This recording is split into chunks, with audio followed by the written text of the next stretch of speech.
to this week's webinar. This is the Market Outlook webinar that I do on a Wednesday lunchtime with Aondo. So every week on a Wednesday. If you're watching the recorded version of this, it was done live on at 12:30 on February the 14th, Valentine's Day. What a romantic way to spend our lunchtime looking at what's been happening in the markets. Let's take a look at, where's my risk warning gone? Sorry.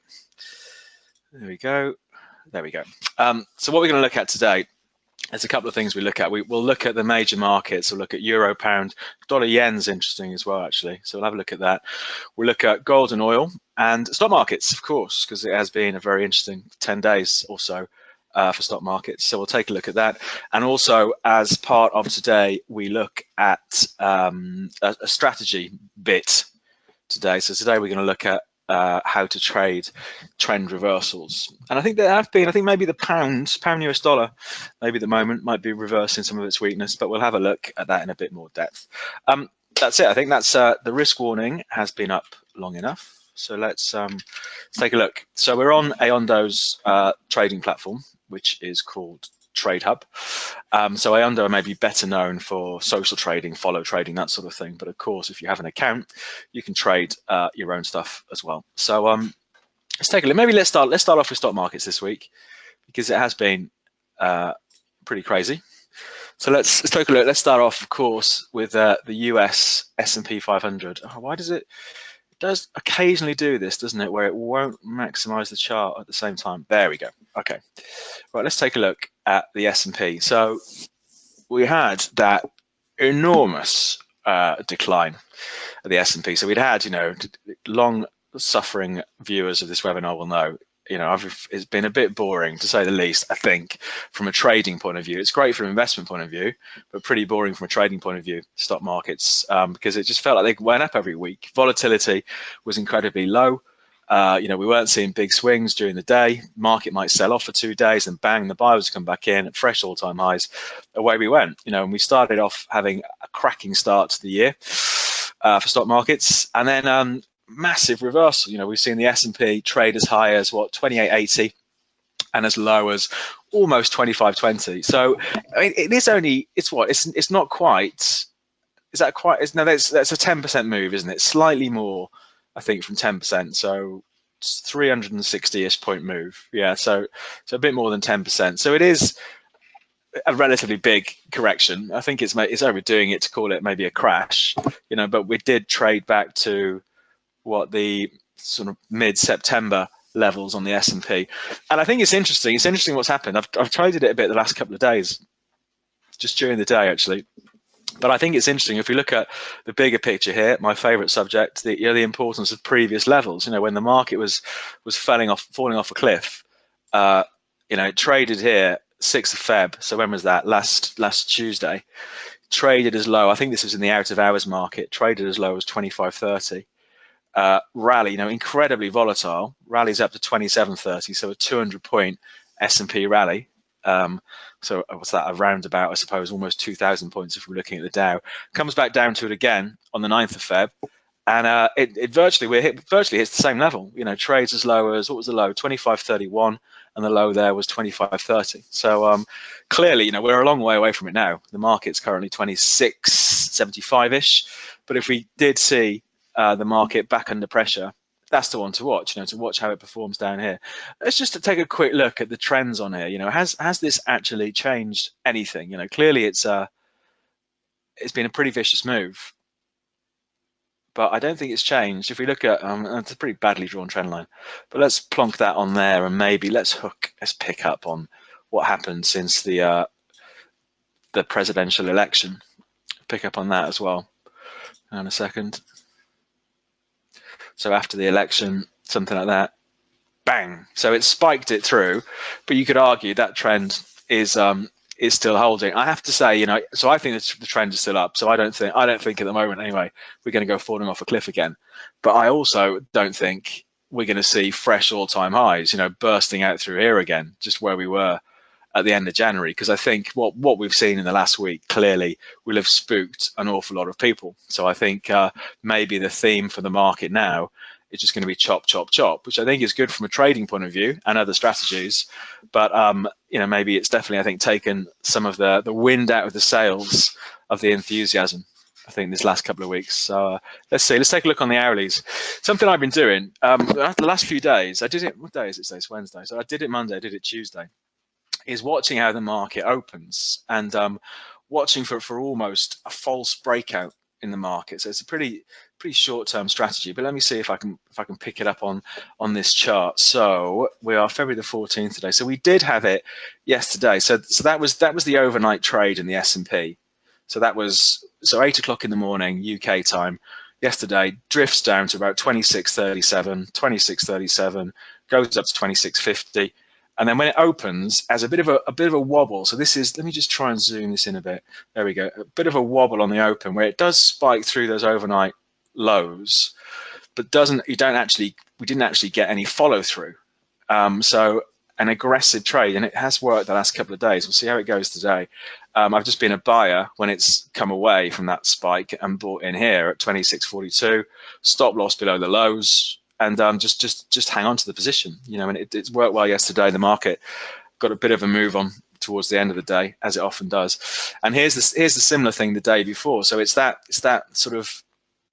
So this is where the market opened up here, sells off, pushes below that low that was at 10 past 2 and sort of the overnight lows, pushes below. And again, this is a 10-minute chart. We don't get the follow through, so it's it's a buy for me. It was a buy with a stop loss underneath that lows, and because of the volatility at the moment, they're pretty wide stop losses. 10 points on the S&P. 3 weeks ago, that'd be quite a big move. At the moment, with the volatility, it's not so big a move. So yeah, but that's worked pretty well. So I think for me, the level to watch today, maybe see how it opens, but maybe again the lows from earlier this morning. So what's that? Around about 26.70. So to see how the market opens, do we get a bit of a spike?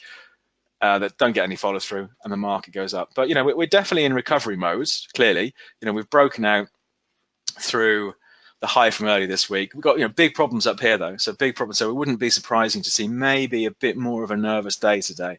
So the old highs from Feb the 8th at 26.85, then bigger levels up here at 27.30. So we've seen a good bounce back over the last week or so.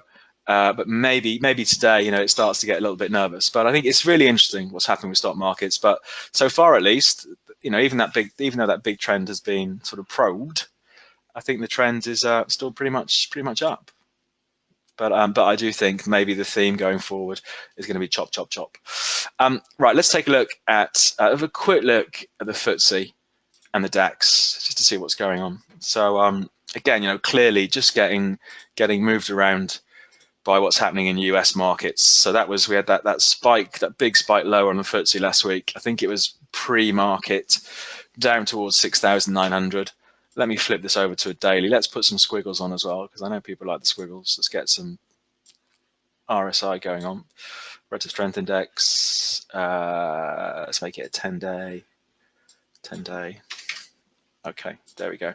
So like the FTSE, I mean, I don't even look at the FTSE during the day. It's because at the moment it is clearly just going to do whatever the US market is doing.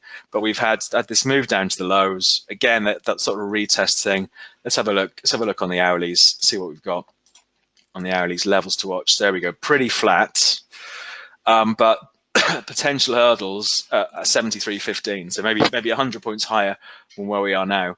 It's those highs from Feb the 6th, out of hours high, and in hours high from Feb the 7th a week ago. So 73.13-ish, 73.15, whatever it is. That's, I think, the level to watch. So I think it could be interesting. But let's have one quick look at the DAX and crazy DAX. So again, that pattern is the same. Clearly, this is what we saw in the S&P. Yeah, it's the US futures, US market, dictating what the rest of the world's doing. So again, as a little retest, it looks a bit weaker, the DAX, though, doesn't it, than some of the other markets. Let's take a look, and just a bit flat, isn't it?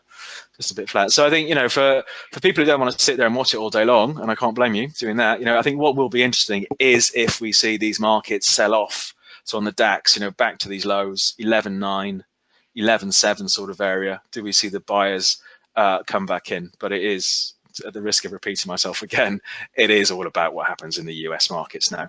So let's see what happens. Okay, let's take a look at some currencies. So let's have a look at pound US dollar. So let's just flip this over to a daily chart. So I don't think anything's changed. For the bigger picture, I don't know if has he started doing it. Boris Johnson's doing his speech today, isn't he? Apparently. So I don't know what's coming out of that and what the market's doing. Well, the market doesn't seem to make much of it so far.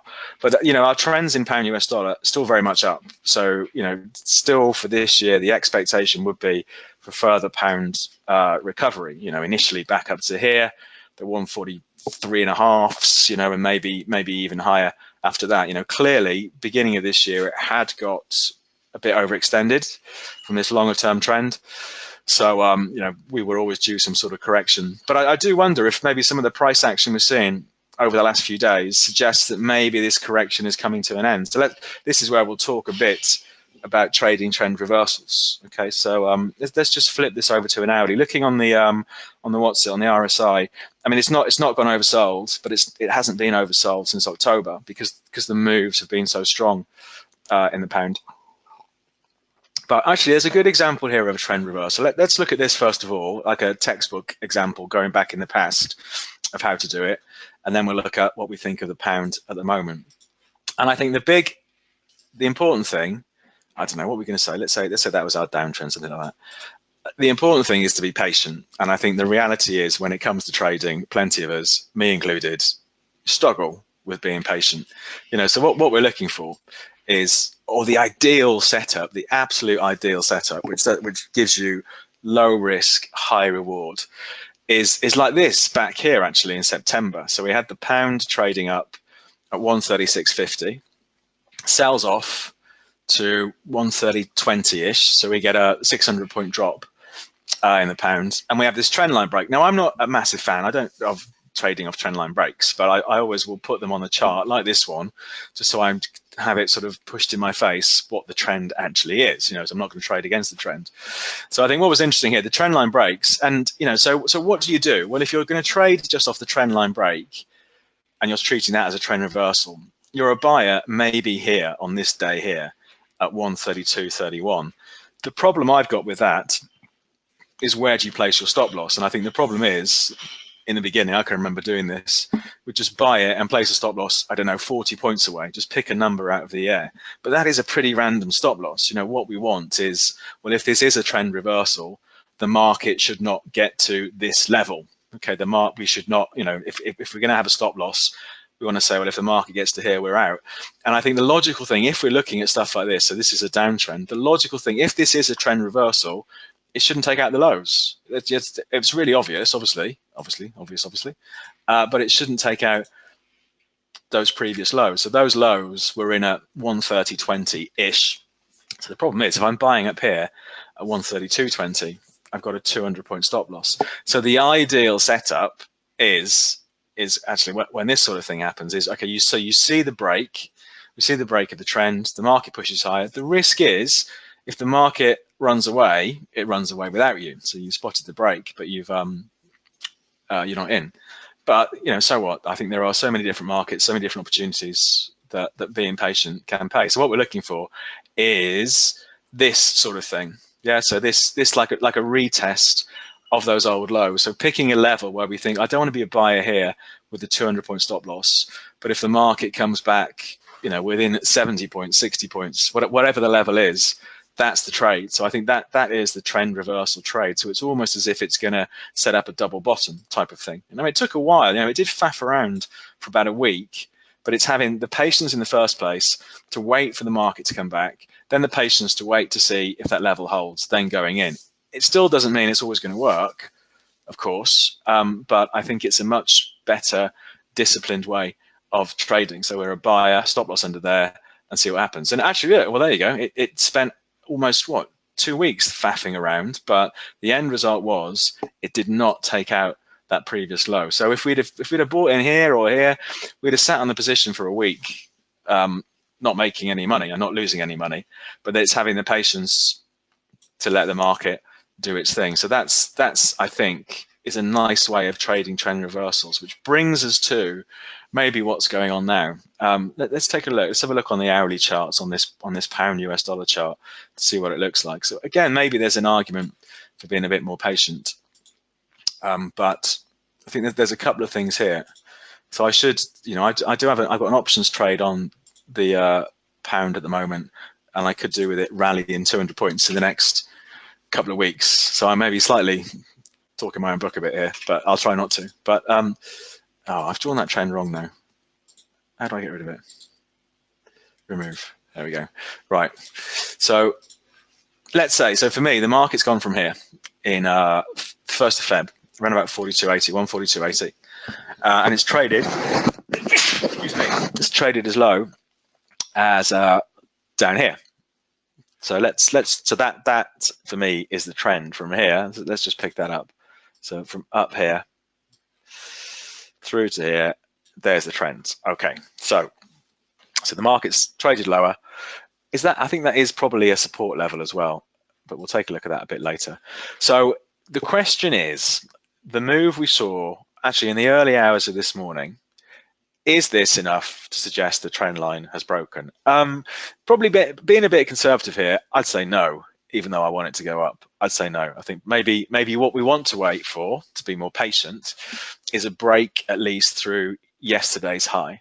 So yesterday's high around about what, 139.30. Okay, but either way, I think so. Again, the aggressive strategy here, if we're going to trade this, if we are going to sit on our hands and see how the market gets on, is to have our stop below this old low down here, so below 137.65.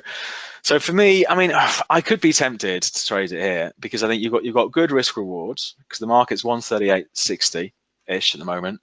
Stop is 137.65, so it's a 100-point stop. But if the market is going to claw its way back up there, we've got maybe 500 points upside, 600 points upside. So in terms of risk reward, it's interesting. So again, maybe there's no urgency to get in it today. Let's see how the next couple of days pan out. But I think because we have seen over the last 5 days, we haven't seen the pound US dollar make a fresh low for this move. It does suggest that maybe this is a trend reversal going on now. Okay, we'll see. But I think that's an interesting one to watch. So my view is it's going back up to here.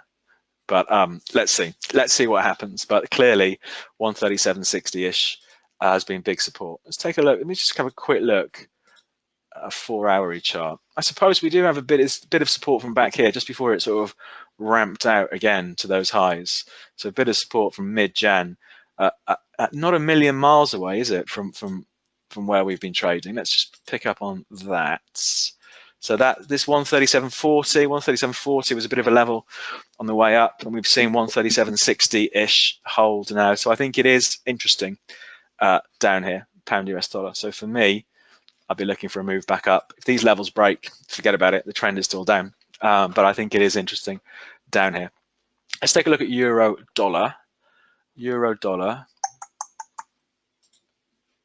So again, it's a similar sort of thing here. This is, let's flip this over to the dailies.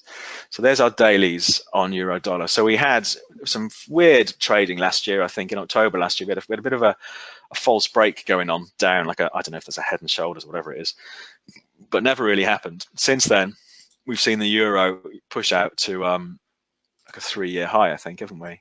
So our trend is still very much like that. The trend's intact. So, classic trend following thing. We want to be a buyer on weakness. Any weakness still looks like a buying opportunity. So we've had a bit of a correction. The market has, and again, it's I know I bang on about this every week, but it's this thing about big levels. Look where the correction stopped. So on the way up, the market dipped a bit to 121.65. Let's just zoom that in. And then end of last week, the market traded down to about what, 121.80. The buyers come back in, and we've lifted the euro up 150 points from there. But let's take a look on the hourlies to see if my little trend reversal approach would have worked for this one. Let's pick up on from here.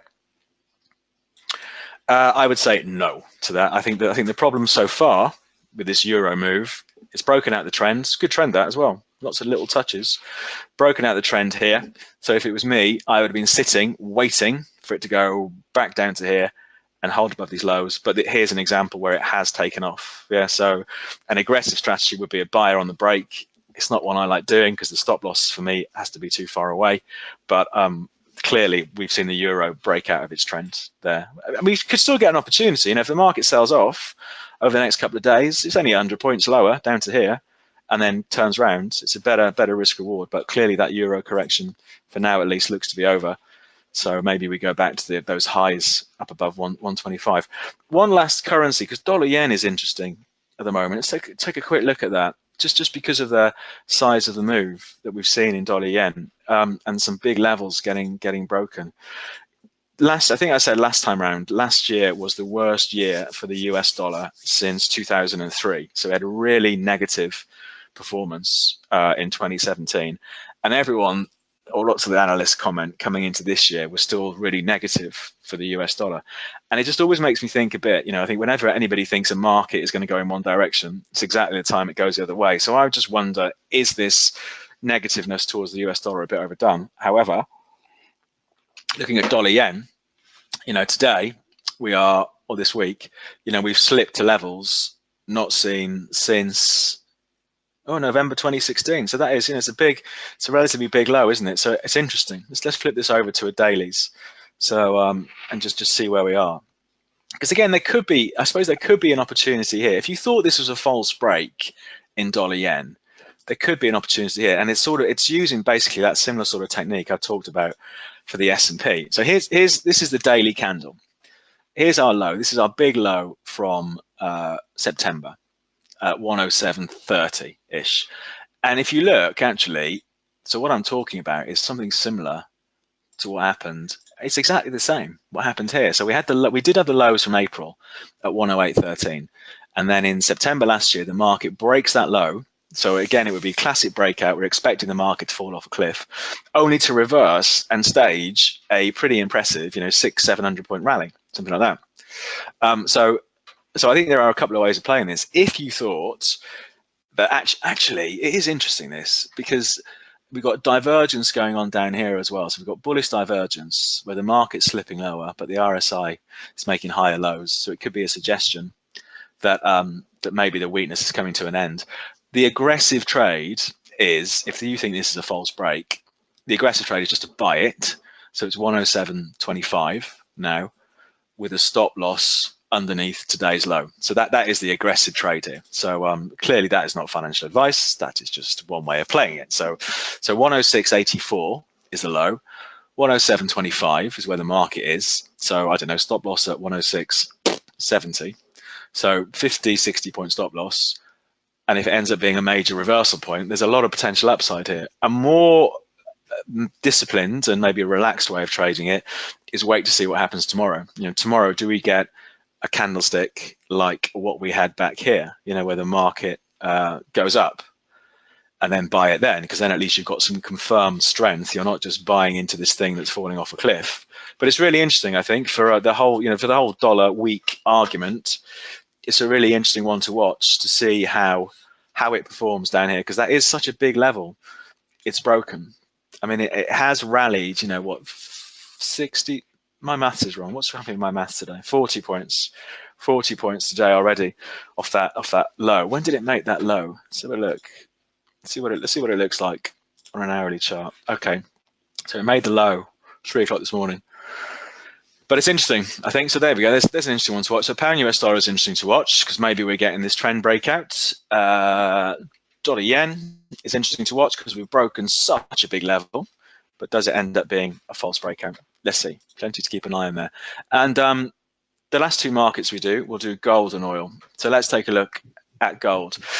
I think gold is another interesting one. It's interesting from a longer term perspective, gold. I think, if we look at, this is the chart going back to December, whatever it is, November 2012. But I think what's interesting is where we are in relation to the last 2 years highs, or 2 years, whatever it is, whatever I'm trying to say. So the 2016 highs come in at 1375. Last year's highs are about 1352. And you can see what's happened. This is a weekly candle. So over the last few weeks, we have come up to these highs, and we've seen exactly the same thing happen that we've seen over the last couple of years. The sellers have come back out for gold. So I think it's clearly, a really big level to watch. But it doesn't mean it's going to do like a handbrake turn and never see those levels again. So we've seen the price of gold sell off a bit, but over the last couple of days, we've seen the strength come back in, which ties in with the old support down here. So I think, again, it's an interesting one, gold. I think maybe we're going to have at least one last push up to those old highs, maybe at 1375, and maybe it breaks out. But let's see what happens. But we've got a clear trend in place now that's been in place since the 8th of Feb. So it does look like gold maybe favors a bit of a push higher. There we go. We'll see what happens. But yeah, I don't think that the bullishness that we've seen since the middle of December is over just yet. And let's take a look at oil. I think this is interesting, oil, because it's getting clobbers a bit, the price of oil. But let's take a look. But I think it's interesting where it's come down to, because it's another market that in the second half of last year ended up being something of a runaway market. It went from wherever 42 to 66. So we saw like a 50% rally in the price of oil. And let's just pick up the trends. There we go. So it's broken out the trend. So for me, it doesn't necessarily mean the trend is over. The big levels to watch on oil are these old lows from back here. I think first of all those December lows. So let's just pick up on those. So we have these lows down here, 55.88 ish. So it's trading. It slipped below 60 over the last few days, and I think it's all about what happens down here. And again, an aggressive trade. If you're a fan of the squiggles, the RSIs, look at the RSI down here. It's oversold. It's the first time it's been oversold since June last year. So it's nearly 8 months since we've been this extreme on the RSI. So I think there's a lot of potential here. I think if you really wanted to have a trade on oil, because it looks like, well, the market, for me, that trend is still up. As long as these old lows back here hold, that trend is still up. So an aggressive trade is to be a buyer now, for example, at 58.77, with a stop loss under the low from what must be the end of last weekish, last Thursday maybe. So a stop loss under Thursday's low of 58. Maybe you want to wait. You want to have a stop loss below 55, yeah? Or maybe you want to wait and see, because this afternoon it is oil inventory data. So every Wednesday they release oil inventories. How much basically is stockpiled in the US. So we could see some volatility this afternoon. But I think it's interesting. We have seen this market rally hard, and it's sold off pretty hard as well. But for me, I still think it's going to go back up. Even though we have fallen out of the trend, I still think those big levels are really important. So there's a lot to go on. I've only been looking at stock markets in the last week because of the volatility, but there's a whole load of other interesting stuff going on as well if you hate looking at stock markets. So let's see what happens with oil. But I think it is interesting, the fact that big support, very oversold RSI, finding some stability ahead of $58. So yeah, lots to keep an eye on. So we'll start wrapping things up there. So immediate stuff to watch. Well, stock markets, I think there are opportunities there because of the volatility. Pound US dollar, because because we starting to turn around after this weakness and going to go for a run back up above the 140s. I think that's an interesting one. That dollar yen one is really interesting. I think if you're a bit of a chart geek, because of, I can't find it now, but because of, is that really a break? Is that really a break? Where is it now? 107. I still at 25. So that's really interesting, I think, to see how it ends today and tomorrow on that dollar yen, and also oil. Because it's sold off so hard, biggest sell-off we've seen for a while in oil.